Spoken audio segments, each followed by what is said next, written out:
मित्रांनो, आज आपण या आकृतीतील चौकोन आणि चौरस कसे मोजायचे ते पाहूया. तर पहिल्यांदा आपण यामध्ये नंबरिंग टाकून घेऊया. 1, 2, 3, 4 आणि 5. तसेच हुबे पण टाकून घेऊया. 1, 2 आणि 3. या ठिकाणी 1 डबल करायचं नाही, एक यामधलाच धरायचा. तर या ठिकाणी आपल्याला चौकोन काढायचा आहे. तर चौकोन काढण्यासाठी आपल्याला या वरल्यांची सगळ्यांची बेरीज करून घ्यायची आहे. तर बघा बेरीज किती येते. 1 आणि 3 3, 3 आणि 3 6, 6 आणि 4 10, 10 आणि 5 15. तशीच हुबी पण करून घ्यायची.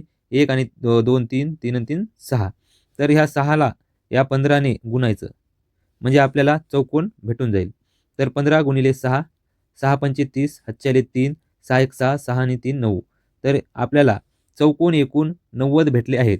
तर आता आपल्याला चौरस हुडकायचे आहेत. तर चौरस कसे बघायचे ते पण बघू. तर मित्रांनो, या ठिकाणी आपण नंबरिंग पहिलेच दिलेली आहे.